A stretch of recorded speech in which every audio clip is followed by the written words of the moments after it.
How to Communicate Your Marketplace Value Proposition by Cristóbal Gracia. Read to you by Katri Antikainen. In this chapter of the Practical Guide, we take a deep dive into communicating your marketplace value proposition. Find the full practical guide at sharetribe.com/academy/guide. Also check out the Marketplace and Marketing Growth articles for tips on finding your audience. People's attention spans have become shorter. With the rapid growth in the number of online services vying for people's attention, if you do not make an impression on your users within seconds, they will abandon your platform. When building your marketplace MVP, it is important to consider what kind of first impression it gives to new users and how it communicates your core value proposition. The unique two-sided nature of marketplaces poses additional communicational challenges. You are catering to two audiences in the same product, the customers and the providers, or in other words, your supply and demand. Many marketplace entrepreneurs have told me how they struggle to find the right communication strategies. Traditional advertising agencies have not been able to help them due to a lack of understanding of how marketplace businesses work. As a founder, you should have a crystal clear picture of the value that you provide to your users. You need to know who you are targeting and what kind of communication style and aesthetic they appreciate. This chapter will help you figure out the right way to communicate with your users. Understand your target audience.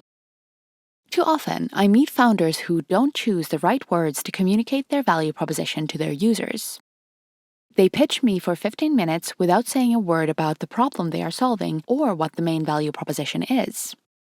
You need to take the time to simplify your message and prepare a clear pitch with the core elements of your value proposition. If you're not explaining your idea clearly, chances are it won't be understood. There are several different approaches to crafting your value proposition. It is quite likely that your first choice will not be the best one. Your value proposition sentence is one of the first things you should A/B test as soon as you have enough traffic on your site. It might be obvious, but still worth mentioning. Different audiences need different messages and different styles of design. Just like you use a different message when pitching your company to an investor versus a potential co-founder, you often need different words when talking to your customers and your providers, even if some people could be both. In the beginning, you should focus on the most important customer segment, your early adopter users. Launching an MVP means selling the vision and delivering the minimum feature set to visionaries, not everyone. This group of visionaries is what Steve Blank calls early evangelists. Early adopters plus internal evangelists. Drawing inspiration from the most successful marketplace businesses can be worthwhile. We are going to take a look at two very popular marketplaces and how they communicate their value proposition to their target audience. Case Study 1. BlaBlaCar. Popular ride-sharing service BlaBlaCar boasts over 20 million users. They recently raised $200 million in venture funding at $1.6 billion valuation. They facilitate rides for more than 2 million people every month. Let's take a look at their landing page. You can find an image of the BlaBlaCar landing page in the article. On the landing page, you will immediately notice the main value proposition, Find a Ride. There's also a call to action in a visible spot, a Find button to see the available rides for the desired route. This is a really simple value proposition for customers, an easy way to get from place A to place B. It seems that BlaBlaCar has identified that their method of user acquisition is to first get people to book a ride in someone else's car, and after that convince them to offer rides themselves. You can see the secondary smaller call to action, Offer a Ride, for providers in the top right corner of the page. Under the main value proposition are 3 photos of BlaBlaCar users along with their testimonials supporting the proposition. This is a typical social proof approach. People are more likely to believe their peers rather than the words of the company itself. The pictures also show that BlaBlaCar has identified their main target audience, younger people who want to save money while traveling and do not mind the social interaction with the driver and other passengers. BlaBlaCar has separate landing pages for each country in which it operates. Each of these pages contain testimonials from local people, making it easier for new users to identify with them. Below the testimonials are additional value propositions. Finding a ride with BlaBlaCar is not only easy, but will also save you money. Traveling is safe because of the provided insurance. BlaBlaCar makes these propositions explicit for both customers and providers. The providers, i.e. drivers, can easily cut their motoring costs, while customers, the passengers, can travel across their country for less. BlaBlaCar also uses more subtle things to communicate its value propositions. It uses a bright color scheme with light green and blue as the main colors. This communicates its positive impact on the environment. The name of the brand itself and the playful logo communicate the positive social aspects of sharing a ride with strangers, something that works well with its youngish user segment. These design choices would not work for every marketplace. A marketplace that deals with money, like Lending Club, wants to appear as trustworthy as a bank, meaning calm blue and grey colors are justified. While using BlaBlaCar, I have talked to multiple passengers who said they first used the service due to the expected economic value or convenience. However, after using it, the additional value propositions started becoming more important. Drivers and passengers keep using the platform because they enjoy the resulting conversations and can even form long-term friendships with other passengers. This social value is a key retention factor for BlaBlaCar, but they don't emphasize it in their core messaging. While it makes people return to the service, the value proposition that originally gets the users hooked is related to convenience, trust, and price. Case Study 2. Wallapop. Wallapop is another great example of clarity when communicating a marketplace value proposition. Their marketplace app lets users buy and sell items nearby. The idea is not very original, but their execution is brilliant. They are now considered one of the most promising Spanish startups, and it is rumored that they will be raising money with a $1 billion valuation. When they launched, there were many other similar apps with comparable geolocation approaches. Why did they succeed? One of the key factors was their excellent niche marketing strategy. Their first TV commercial, launched in April 2014, is a masterpiece of communicating the value proposition to a niche audience.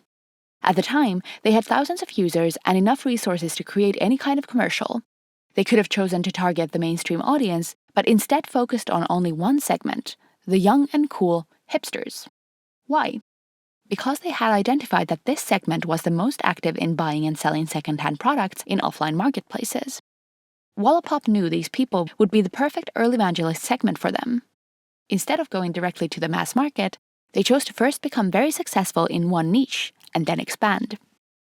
In the playful and cheeky video, which speaks the language and plays the music of its target audience, you notice three main value propositions: geolocation, an easy way to find items nearby and ask around to get what you need; economic value, the best deals to buy things their target audience love, like vintage glasses and bikes; social value, using Wallapop, you can meet your neighbors. How to communicate your marketplace value proposition. Let's use the familiar example from the previous chapters: a marketplace for personal training services. For the providers, your core message is likely about getting more business. Meanwhile, for customers, you probably want to focus on the ease of finding the right trainer. Since most of your users are customers, you figure that the most important function of your main landing page is customer acquisition. Providers are easier to acquire by hand. This means your main call to action should be directed towards your customers. In the case of personal trainers, you identified the most promising early segment as wealthy stay-at-home moms between the age of 30 and 50. They don't care that much about saving money, but they do care about the quality of the service and saving time. You could start with a big slogan like, "Find the right trainer for you today," near the top of the page, or you could drill down even deeper into the needs of your target users. Why do they want to find personal trainers? Because they want to get in shape. You could say something like, "The easiest way to get fit."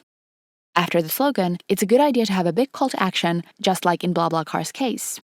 The most logical approach is to ask your users to enter their location. On the design side, in general, big images work really well. In this case, you could use a photo of a person who belongs to your target segment training at the gym, with the trainer giving her instructions. If you do not have a suitable photo available, many stock photo sites provide affordable quality photos and provide you with the ability to filter their collection of photos based on things like sex, ethnicity, and age to find one that matches your audience. I'd recommend using Stocksy. As soon as you have your first users, you should add their stories in their own language. Ideally, their experiences match the story you want to tell your prospective customers.